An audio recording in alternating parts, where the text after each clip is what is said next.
International Women's Day. And then it's Women's Month. I'm going to say something very un-PC.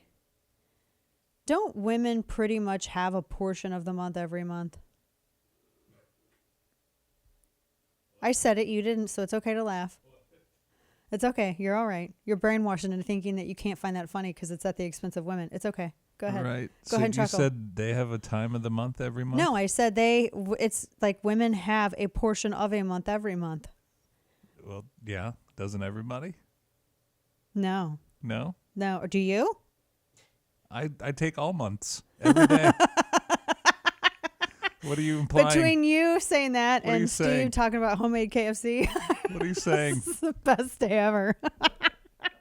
You got some beach ball sized lady nuts on you coming in Oh, all come on kamikaze like that. Oh, man.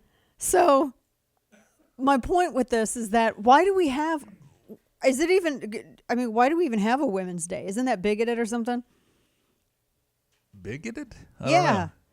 Like, because You mean like because there's 364 days out of the year that are not Women's Day? Is that what it implies? It's a stupid, condescending head pat. Screw International Women's Day to hell. And the whole Women's Month. Screw it all to Hades. You know why? Because it's a head pat. It's a condescending head pat from the patriarchy that wants to disenfranchise women from our own sports. I get how dudes felt back in the day when dudes wanted to have their own dude clubs. And you had all these whiny women coming in and being like, we want to be a part of, what was that famous bar that was up in New York that used to, like until the 70s, it was a men only bar. Famous. I can't remember the name of it. Joe Mitchell wrote about it in his book, Up in the Old Hotel. And, I think there should be places where men, if they want a fellowship, they should be able to have those places. Women should be able to have those places. Women, one thing we did not do, and I love that we did our own thing, we did not demand that men accommodate us in women's sports. You didn't have no women going up into men's football. First off, because we can't. Because basic biology. You didn't have women going up into men's soccer or men's football and demanding to be able to play, right? You didn't have us. We did our own thing. We created our own sports. Partially one of the reasons we had to create our own sports is because we could not compete with men because of basic biological differences.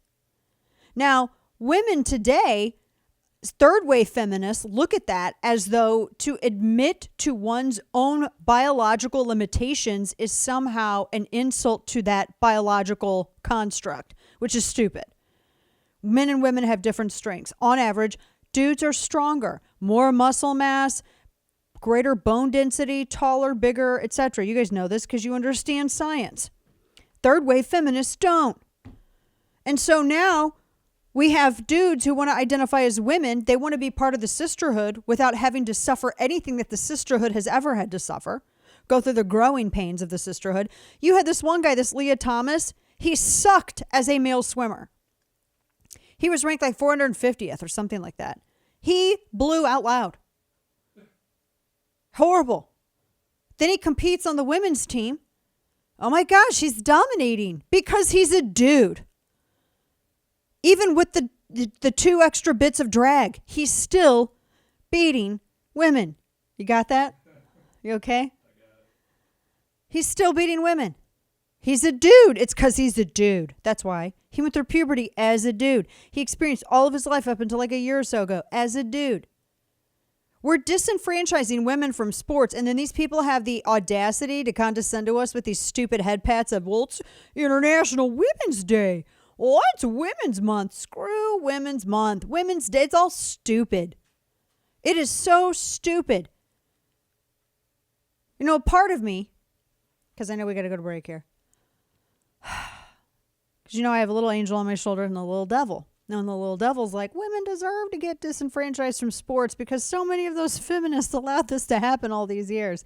And the little angel is kind of forced to agree with that point a little bit, you know? There is some truth to that. But by and large, there are a lot of women who did not go along with it. And I think that there's a line, too, that has to be drawn with us. J.K. Rowling, they're going at her because she's fighting with some, I don't know, what's that one chick's name? She's named after a fish. Sturgeon or whatever in Scotland. Gosh, everything. So much that's appropriate about that. She's something about women in jails and men in women's jails, and J.K. Rowling spoke out against it, and everybody's going after J.K. Rowling all over again because she's second wave feminist, which means she's not a third wave feminist. She's not that crazy. She's just, like she disagrees in certain things. I can deal with that. I don't agree with second wave feminists and everything. But we all agree that women is a biological reality. Being a chick is a biological reality that the third wave feminists and the far left want to deny. So this Women's Day stuff is dumb.